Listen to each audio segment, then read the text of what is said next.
চা খাবি? ওটাই যাই।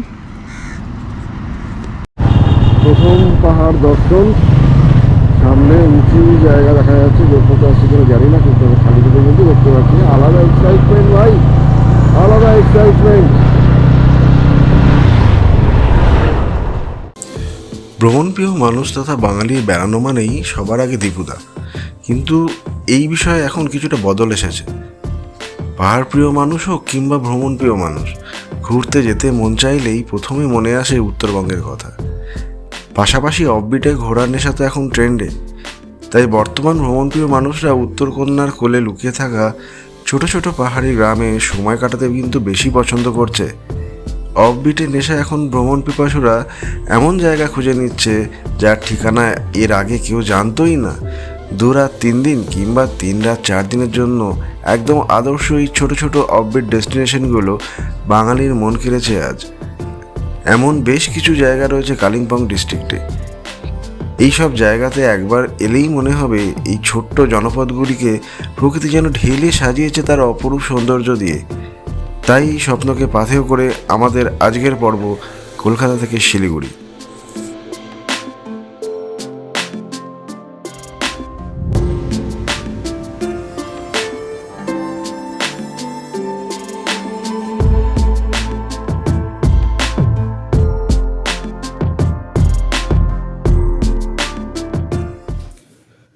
ঘড়ি বলছে রাত 3:45।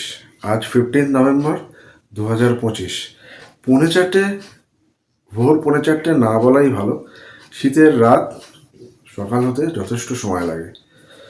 তো দীর্ঘদিনের প্ল্যান আজ রূপায়িত হতে চলেছে আমাদের উত্তরবঙ্গে বা নর্থ বেঙ্গলে একটা 8 দিনের ছোট্ট রাইড। তো আমরা ওই সেই 3 জনই আছি টিমে, যা পুরুলিয়াতে আপনারা দেখেছেন। So good morning from Kolkata. আমি অভিষেক, সবাইকে সাদর আমন্ত্রণ জানাই মাইস্ট্রি গোর আরেকটি অভিযানে ভার্চুয়ালি যুক্ত থাকার জন্য। প্রথমেই বললাম আজ 15 নভেম্বর 2025। আমাদের প্যাকিং কমপ্লিট, গোছানো টোছানো সবই কমপ্লিট হয়ে গেছে, শুধু গিয়ার্স পরতে বাকি। জ্যাকেটটা পরবো, বেরিয়ে যাব। শুধু লাগেজটা বাইকে একটু মাউন্ট করতে হবে, এই যা। তো 3:45 মোটামুটি সব কমপ্লিট করে ফেলেছি। আমাদের জার্নি টাইম স্টার্ট হবে সকাল 4টে। আপাতত এই প্ল্যানই আছে। আমরা এখান থেকে যাব, কলকাতা থেকে যাব 2 জন, আমি আর সুরজিৎ। আমাদের মিটিং পয়েন্ট হচ্ছে সল্টলেক ফাঁড়ি। আর আরেকজন সুজয়, সে জয়েন করবে উত্তরবঙ্গের কোনো এক পাহাড়ে আমাদের সাথে আর 2 দিন পরে, কারণ তিনি আসছেন অরুণাচল রাইড করে। তো আর দেরি না করে এবার জার্নিটা স্টার্ট করতে হবে। আর পথে চলতে চলতে প্রতিটা আপডেটই আমি দিতে থাকবো। কটার সময় কোথায় পৌঁছেছি, কতক্ষণ আমাদের সময় লাগছে বা কতটা হল্ট দিচ্ছি, সব ইনফরমেশনই দেওয়ার চেষ্টা করব।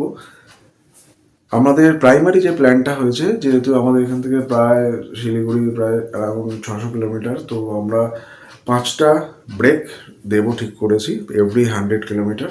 তো তার মাঝখানে কিছু চা জল তো বানতা হয়, তো ওইটুকুই যা। তো মোটামুটি বড় ব্রেক যেটা থাকবে 15 মিনিটস টু 20 মিনিটস ম্যাক্সিমাম, সেটা ওই 100 কিলোমিটারের আশেপাশে দেবো, হয়তো 90 বা 120 বা 110 এরকম এতে থাকবে। তো দেখতে থাকুন আজকের অভিযান আমাদের কলকাতা থেকে শিলিগুড়ি। তো এই হলো আজকে আমার লাগেজ। এটা আমি এখন জাস্ট মাউন্ট করব, মাউন্ট করেই তারপরেই জার্নি স্টার্ট হবে আমাদের। তো মোটামুটি ঘড়ির কাঁটা হু হু করে এগোচ্ছে, তো চলো মাউন্ট করে নেওয়া যাক।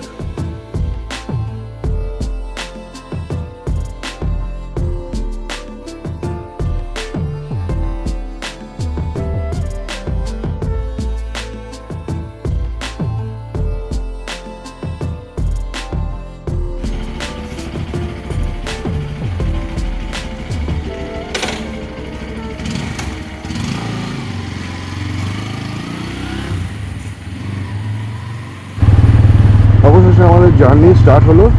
এখন বাজে 4:10। অলরেডি ও ফাঁড়িতে সুরজিৎ এসে গেছে, আমাদের আজকের মিটিং পয়েন্ট ফাঁড়ি।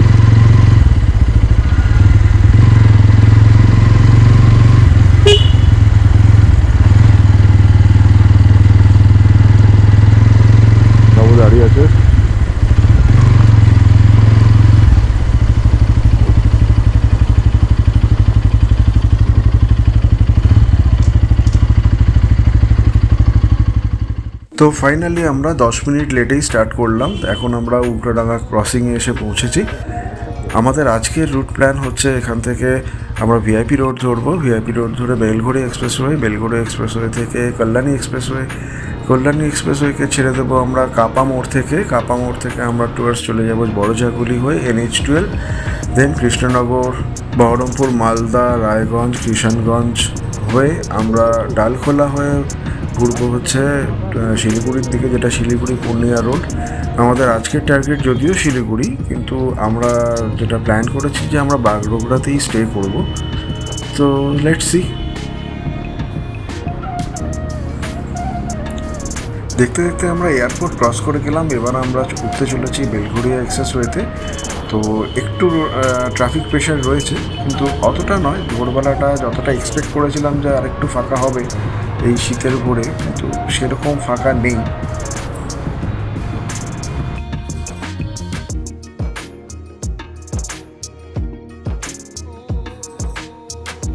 ঘড়ি বলছে সকাল 4:25। ফাইনালি আমরা বেলঘড়িয়া এক্সপ্রেসওয়েতে উঠে পড়লাম।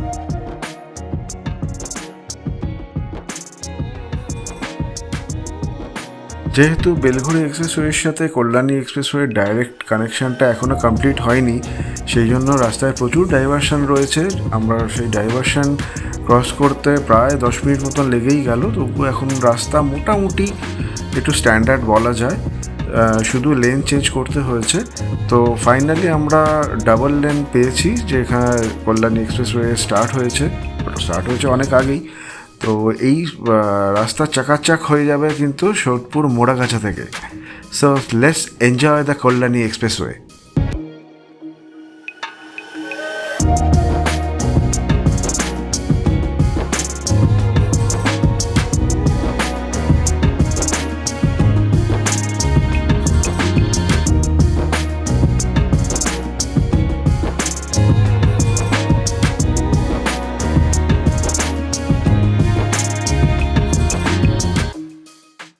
ওয়াও ওয়াও ওয়াও, দুরন্ত এনজয় করছি আজকের এই মুহূর্তে রাইডটা কল্যাণী এক্সপ্রেসের ওপর দিয়ে।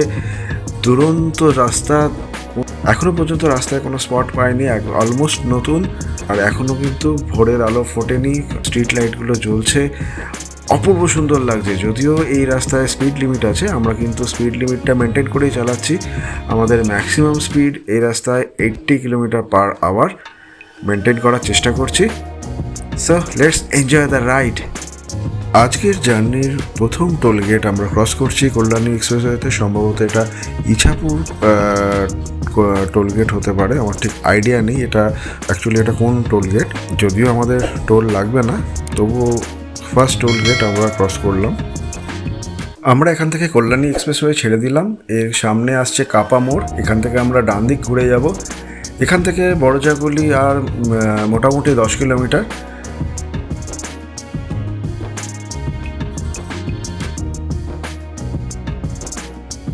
তো এই রাস্তায় যথেষ্ট বাম্পার আছে, একটু দেখে চালাতে হবে। আর একটা সিঙ্গেল লেন, বোথ সাইড দিয়ে গাড়ি আপ অ্যান্ড ডাউন করছে।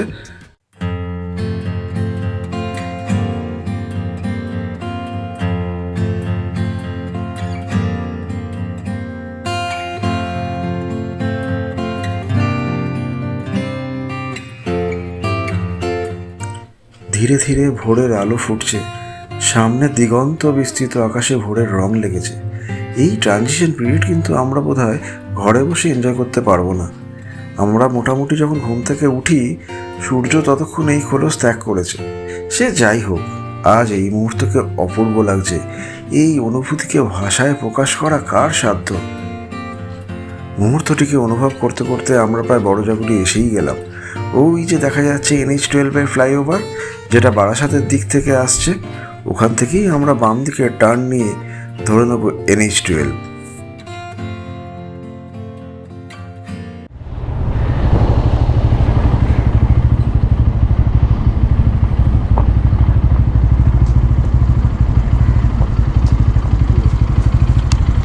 চা খাবি?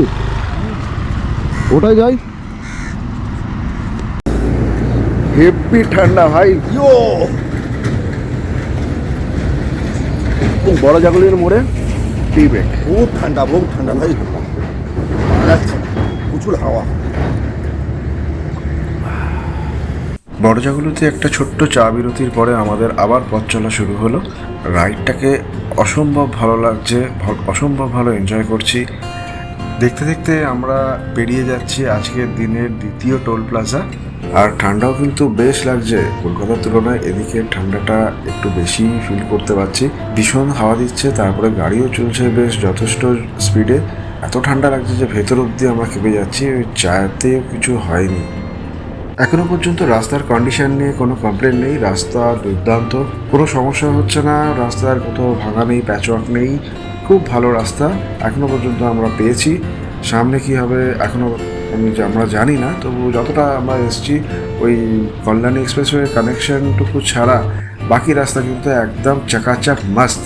তো মোটামুটি আমরা শিডিউল অনুযায়ী ঠিকঠাকই চলছি। সামনেই আসছে কৃষ্ণনগর, আমাদের নেক্সট স্টপ হচ্ছে শঙ্কর মিষ্টান্ন ভাণ্ডার বা শঙ্কর মিষ্টান্ন প্রতিষ্ঠান। ওখানে গিয়ে আমরা আরেক কাপ চা খাবো, একটু মিষ্টি খাবো, একটু সরপুরিয়া তো অবশ্যই দাবি রাখি। তো চলতে চলতে আমাদের আজকের স্টপেজগুলো একটু দেখে নেওয়া যাক। ঘড়িতে সময় এখন 6:35। আমরা প্রায় শঙ্কর মিষ্টান্ন প্রতিষ্ঠানের কাছাকাছি চলে এসেছি। জিপিএস বলছে এখান থেকে আর মাত্র 10 মিনিট লাগবে শঙ্কর প্রতিষ্ঠানে পৌঁছতে। So let's see.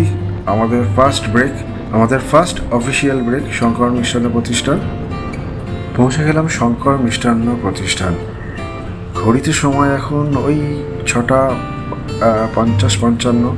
আমাদের অফিসিয়াল শিডিউল অনুযায়ী শঙ্কর মিষ্টান্ন প্রতিষ্ঠানে আমাদের টাইম ছিল 7:10 থেকে 7:15 মধ্যে পৌঁছানোর, কিন্তু আমরা অ্যারাউন্ড প্রায় 20 মিনিট আগে পৌঁছে গেছি।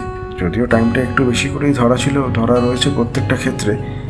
তো যাই হোক, এখানে আমি প্রতিবারই এই রুটে যখনই আসি তখনই আমি এখানেই স্টপেজ দিই, হল্ট দিই। লাস্টবার আমি মায়াপুরে এসেছিলাম, তখনও এখানেই আমি হল্ট দিয়েছিলাম, কারণ এখান থেকে আমি সরপুরিয়া আর সরবাজারটা কালেক্ট করি। আমরা যদিও কৃষ্ণনগরের ভেতরে যাই না, তাই আমরা একটা সুযোগ পাই এখান থেকে এটা কালেক্ট করার জন্য। তো চলুন এনজয় করা যাক, একটু সরপুরিয়া, একটু সরভাজা আর সঙ্গে চা। অ্যারক্সে 5.5 লিটারের ফুয়েল ট্যাঙ্ক থাকার জন্য সুরজিৎকে আরেকবার রিফুয়েল করতে হলো। তো যাই হোক, ফুয়েলিং আপ করে আমরা রওনা দিয়ে দিয়েছি আবার আমাদের নেক্সট গন্তব্যের দিকে। আমাদের নেক্সট গন্তব্য হচ্ছে পাপ্পুদা ধাবা। এক্সপেক্টেড পৌঁছানোর টাইম হচ্ছে 9:30। এই হচ্ছে শঙ্কর মিষ্টান্ন প্রতিষ্ঠান ক্রস করার পরে এই ব্রিজটা পড়ে। অনেক সময় দেখা গেছে, অনেক ভিডিওতে আমি দেখেছি এই ব্রিজের নিচে জল জমে থাকে। যাই হোক, আমরা লাকি যে আমরা এখানে জল পাইনি। আমাদের নিচ দিয়ে বয়ে চলেছে জলঙ্গি নদী। মায়াপুর থেকে নবদ্বীপের পথে যাওয়ার সময় এই জলঙ্গি নদী হুগলি নদীর সঙ্গমস্থল দেখা যায়। তো আমরা কিন্তু এবার কলকাতা ছেড়েছি, এখনও পর্যন্ত মা গঙ্গাকে পার হয়নি। আমরা অবশ্যই মা গঙ্গাকে পার করব বহরমপুরের কাছে ডাউনটাউন সিটি ব্রিজ দিয়ে, কিন্তু আবার আইরন ব্রিজ দিয়ে আবার গঙ্গার এপারে চলে আসবো। তো আমরা কিন্তু কলকাতা থেকে শিলিগুড়ি যে পৌঁছবো, আমরা কিন্তু গঙ্গার এপারেই থাকবো, আর ফারাক্কা দিয়ে আমরা পার করব পদ্মা নদীকে।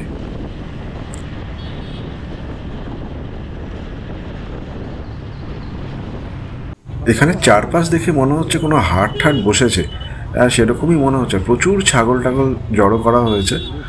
জানি না আদৌ এটা বেচাকেনার কোনো পারপাস কিনা। যাই হোক, একটু কনজেশন রয়েছে জায়গাটায়। ক্রস করতে চলেছি আজকের জার্নির তৃতীয় টোল গেট। সম্ভবত এটা কৃষ্ণনগর বহরমপুর টোল গেট। এটা তো আমাদের কোনো টোল দিতে হবে না, আমরা বাঁ দিক দিয়ে বেরিয়ে যাব।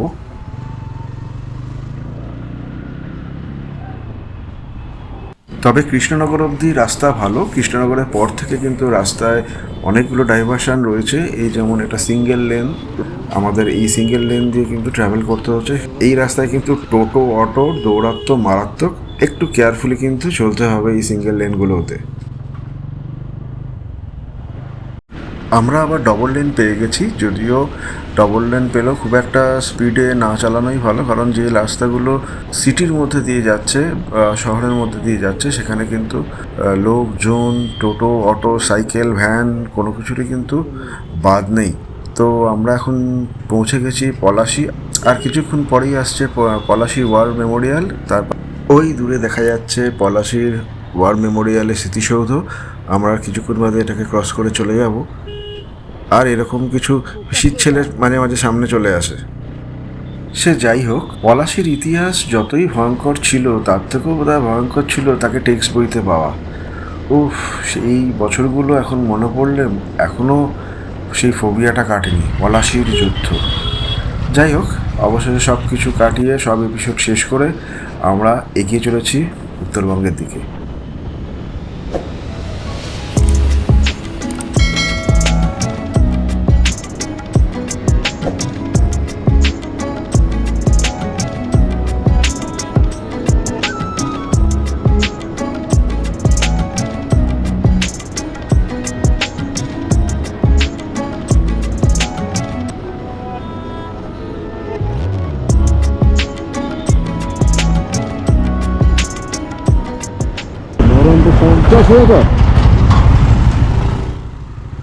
আমরা পৌঁছে গেলাম বহরমপুর।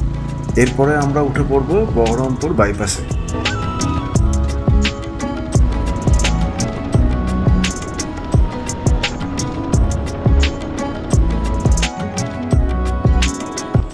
ক্রস করছি বহরমপুরের ডাউন টাউন সিটি ব্রিজ, আর নিচ দিয়ে বয়ে গেছে হুগলি নদী বা গঙ্গা নদী। আমরা নদী পার করে ওপারে চলে যাব। আবার এই হুগলি নদীকে ক্রস করব আমরা আহিরন ব্রিজ দিয়ে।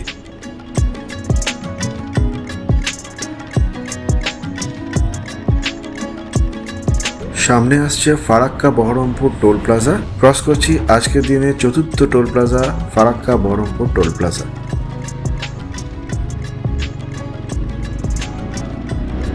ঘড়িতে সময় দেখাচ্ছে 9:20। আমরা মোটামুটি পাপ্পুদা ধাবার কাছাকাছি পৌঁছে গেছি। জিপিএস বলছে আর মিনিট 15। তো দেখা যাক কতক্ষণে পৌঁছোই পাপ্পুদা ধাবা।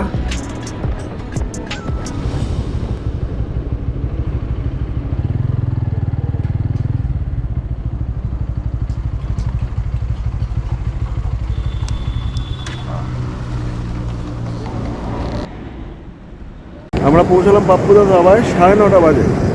9:30 না, 9:40 আমরা ঢুকেছি।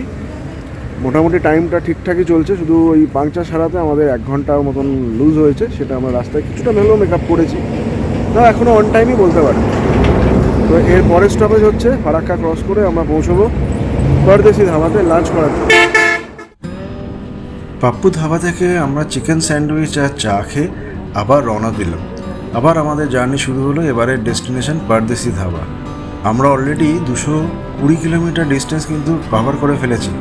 বাকি আছে আর ওই 350 কিলোমিটারের কিছু বেশি। আর পাপ্পু ধাবা থেকে পরদেশি ধাবার ডিস্টেন্স ওই 122 কিলোমিটারের আশেপাশে, আর সময় লাগবে প্রায় 2.5 থেকে 3 ঘন্টা মতো।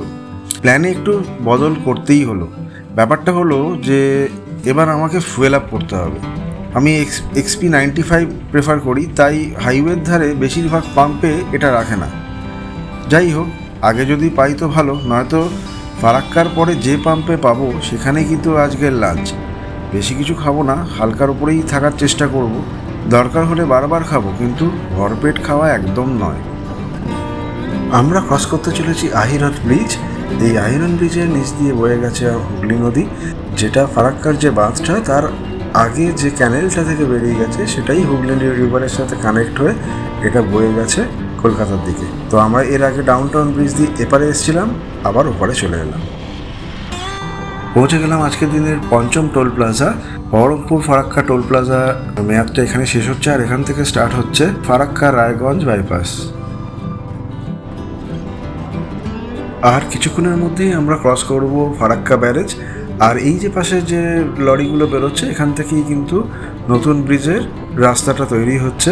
এখনও এটা আন্ডার কনস্ট্রাকশন রয়েছে। এই সেই ফারাক্কা ব্যারেজ যেটা আমরা হামেশাই ক্রস করেছি ট্রেনে করে, কিন্তু এই প্রথম আমি নিজের বাইকে ফারাক্কা ব্যারেজ ক্রস করছি। পাশ দিয়ে ট্রেনও যাচ্ছে। So let's enjoy.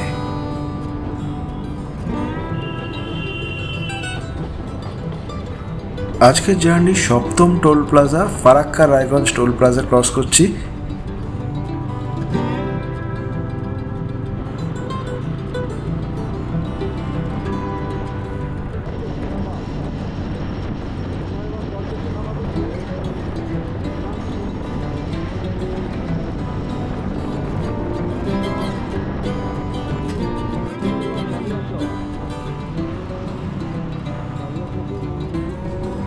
আমরা পৌঁছে গেলাম কালিয়াচক, কিন্তু অদ্ভুত ব্যাপার যে কালিয়াচকে কিন্তু আজকে জ্যাম নেই। তবে রাস্তার কাজ হচ্ছে চারপাশে, সেই জন্য ট্রাফিক একটু স্লো আছে। জ্যামের জন্য আমাদের যে ওই ঘন্টার পর ঘন্টা দাঁড়ানোর যে ব্যাপারটা সেটা কিন্তু নেই।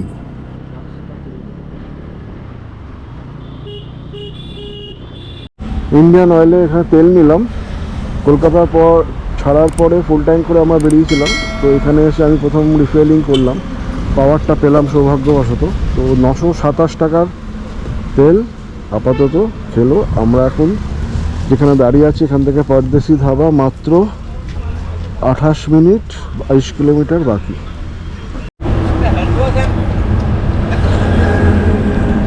আমরা এই পেট্রোল পাম্পে দাঁড়িয়ে ডিসাইড করলাম যে পরদেশি ধাবাতে আর দাঁড়াবো না। পাশে একটা দোকান ছিল, ওখানে ডিম টোস্ট খেলাম। সোজা রায়গঞ্জ, 82 কিলোমিটার এখান থেকে। তো যা যা, অনেক জায়গাতেই রাস্তার কন্ডিশন কিন্তু খুব একটা ভালো নয়, রাস্তার কাজও চলছে সঙ্গে সঙ্গে। তবে বেশ কিছু জায়গা রাস্তার অবস্থা কিন্তু খুবই খারাপ, একটু দেখে চালাতে হয়। আমরা পৌঁছে গেলাম আমাদের জার্নির 8ম টোল প্লাজা, সম্ভবত এটা মালদা বাইপাস টোল প্লাজা। রাস্তার দুই ধারে সার দিয়ে দাঁড়িয়ে আছে আম গাছের সারি, তার মানে আমরা ক্রস করছি মালদা।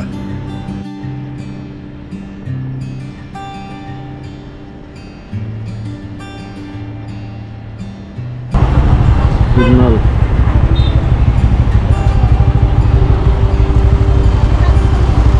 ঢুকে যাচ্ছে রায়গঞ্জ, আর সিধা চলে যাচ্ছে রায়গঞ্জ বাইপাস। একটা হোটেল থেকে দাঁড়া, হোটেল হোটেল। দুরন্ত রায়গঞ্জ বাইপাস, আর আমরা দুর্বার গতিতে ছুটে চলেছি উত্তরবঙ্গের দিকে। তবে রায়গঞ্জ বাইপাসে কিন্তু হোটেল খুব একটা নেই, আমরা এই বাইপাসটা ক্রস করে তবে আমরা হোটেল পাব।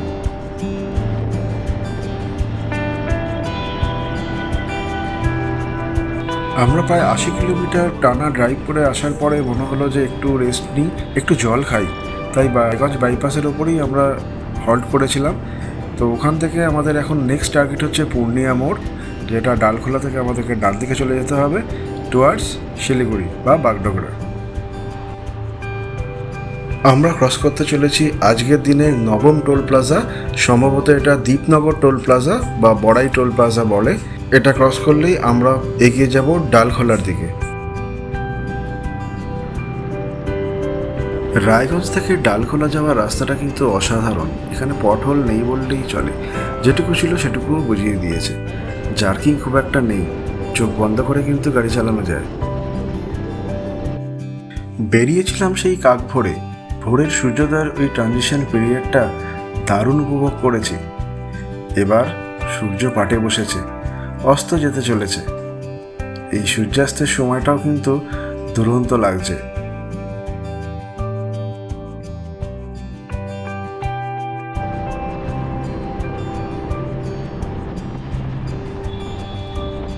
মাইল ফলক বলছে এখান থেকে কিষানগঞ্জ 28 কিলোমিটার আর শিলিগুড়ি 127 কিলোমিটার, আর আমাদের বলছে ডান দিকে যেতে। আর সামনে দেখা যাচ্ছে পূর্ণিয়া শিলিগুড়ি রোডের ফ্লাইওভার।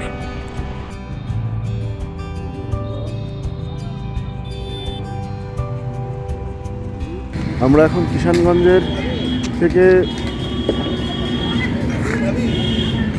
বিস্কুট খেতে পারি। আমরা এখন কিষানগঞ্জ থেকে মোটামুটি 20 কিলোমিটার দূরে আছি। এখানে আমরা তেল নেব, ও যেহেতু অ্যাডক্স ও তো 5 লিটার করে থাকে, তাই একটু রিফিল করে নেবো আপনি শিলিগুড়ির জন্য।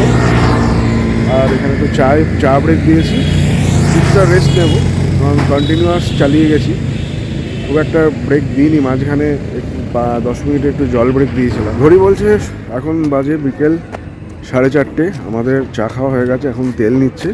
তেল নিয়ে একটু ওয়াশরুম ইউজ করে আমরা কিন্তু বেরিয়ে যাব শিলিগুড়ির দিকে।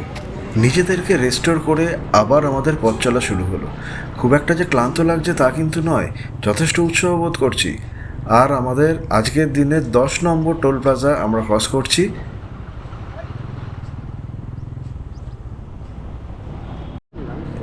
এবারের ফ্রেমটা কিন্তু অসাধারণ লাগছে, রাস্তার দুদিকে সবুজের শাড়ি আর মাঝখান দিয়ে চলে গেছে প্রশস্ত কালো টারমাইটের রাস্তা। আর দু চোখে পাহাড়ের স্বপ্ন নিয়ে আমরা ছুটে চলেছি উত্তরবঙ্গের দিকে। এই অনুভূতি বোধহয় ভাষায় বোঝানো যায় না। অবশেষে সূর্য অস্ত গেছে, শীতকাল, তাই সন্ধে নেমেছে বিকেল 5টাতেই। আর আমরা এখন ক্রস করছি কিষানগঞ্জ রেলওয়ে স্টেশন, আমার জাস্ট বাঁ দিকে। তবে এই রাস্তায় কোনো স্ট্রিট লাইট নেই, আমার গাড়িতেও কোনো ফগ লাইট নেই। এর যে হেডলাইটটা দিয়েছে N160-র দুরন্ত পারফরমেন্স, সামনে কিন্তু ভিজিবিলিটি খুবই ভালো এই আলোর। আমার তো কোনো অসুবিধা হচ্ছে না।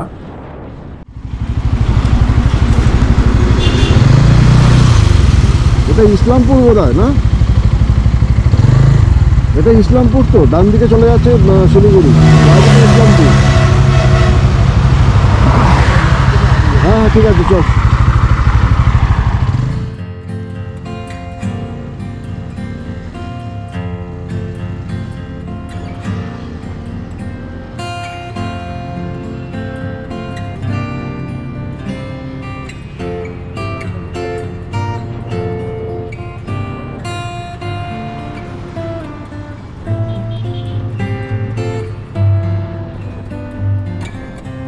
সম্ভবত এটাই আমাদের আজকের দিনের সর্বশেষ টোল প্লাজা। এটা নিয়ে আমরা ক্রস করলাম টোটাল 12টা টোল প্লাজা।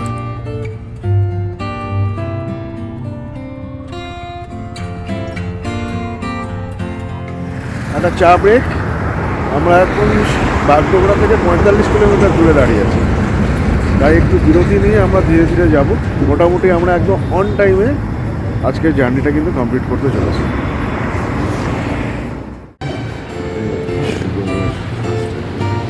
আর এখন কিছু লাগবে? একটু দেখি, একটু বসতে দাও। দেখছি আমি এখন আগে মেনু কার্ড নিয়ে বসি, আমি একটু দেখি চিকেন টিকেন তো খেতেই হবে। আমরা অপুষ্টিতে ভুগছি। হ্যাঁ মানে গায়ে অপুষ্টিতে কোনো জোর ভুগছি। পাচ্ছি না, পাবো করতে। আর কালকে যা বুঝতে পারছি সকালবেলা এখান থেকে বেরোতে হলে ফাইনালি আমরা কুন্টু হোটেলে আজকে আস্তানা গাড়লাম। আজকে রাতটা এখানেই কাটাবো, কাল সকালবেলা একটা নতুন গন্তব্যে দিকে আমরা যাব। তো আজকে আমাদের টাইমিংটা মোটামুটি মানে 95% আমরা কভার আপ করতে পেরেছি। আমরা যে সময় এক্সপেক্ট করেছিলাম সেই সময় এসে পৌঁছেছি। শুধু আমাদের ওই টায়ার পাংচারটার জন্য আমাদের 1 ঘন্টা লুজ হয়েছে, সেটার জন্য একটু হেক্টিক হয়েছে। আমরা স্টপেজ কম দিয়েছি, তাই হয়তো টাইমে পৌঁছতে পেরেছি। তো এনিওয়ে, আজকের জন্য এইটুকুই। দেখা হচ্ছে কালকে নতুন একটা গন্তব্যের সাথে।